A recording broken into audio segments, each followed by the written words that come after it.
మొత్తానికైతే వచ్చేసిన ధర్మవరం. ఇదే ధర్మవరం బయట సైడ్ అనమాట ఇది. మొత్తానికి ధర్మవరం అయితే వచ్చేసాను.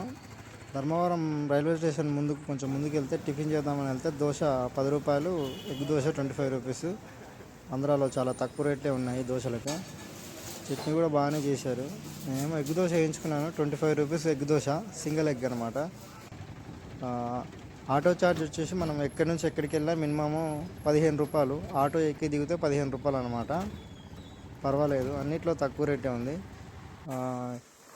పని అయితే ఇదే, కొంచెం డిఫరెంట్గా ఉంటుంది ధర్మవరంలో. ఆంధ్రాలో మనం గోడలు కట్టినప్పుడు ఇట్లా వేయమన్నమాట, సింగిల్ షీక్ వేసి బెడ్ వేస్తాం. కానీ ఇక్కడ మ్యాట్ కట్టి గోడల మీద ఇట్లా కాంక్రీట్ పోసి సైడ్లకు చెక్కలు కట్టి బెడ్ వేస్తారు.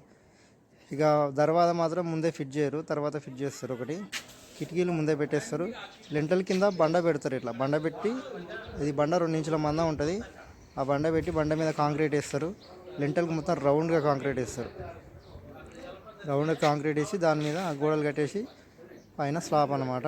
కిటికీలు ఆల్రెడీ ముందే ఫిట్ చేస్తారు. ఇది ఇది గవర్నమెంట్ ఇల్లు అయితే కాదు, ప్రైవేట్ కట్టుకునే ఇల్లే. మళ్ళీ గవర్నమెంట్ ఇల్లు అనుకునేరు కదా. అయితే ఇలా కట్టడం వల్ల ఏమవుతుందంటే చెక్క సైడ్లు మాత్రమే కొడతారు, కింది బాటం కొట్టాల్సిన అవసరం లేదు. కింది బాటం ఖర్చు మిగులుతుంది, డబ్బా ఖర్చు మిగులుతుంది. ఇది డబ్బులు సేవ్ చేసుకోవడానికి ఇది ఒక అవకాశం. ఈ మెట్లకు కూడా సైడ్లకు మెట్లకు కొందరు డబ్బా కొట్టి పోస్తారు, కానీ ఇక్కడ ఇటుకలు యూజ్ చేస్తారు అనమాట. ఇటుకలు యూజ్ చేయడం వల్ల మనకు డబ్బా ఖర్చు సేవ్ అవుతుంది. మీకు కూడా ఇలాంటి ప్లానింగ్ ఏమైనా ట్రై చేయండి. తర్వాత ఇటుక ఇట్లా తీసి పక్కకు పెట్టేసేయాలి అదే రోజు. మెట్లు చాలా నీట్గా వచ్చేస్తాయి, డబ్బా కొట్టినట్లే నీట్గా వస్తాయి.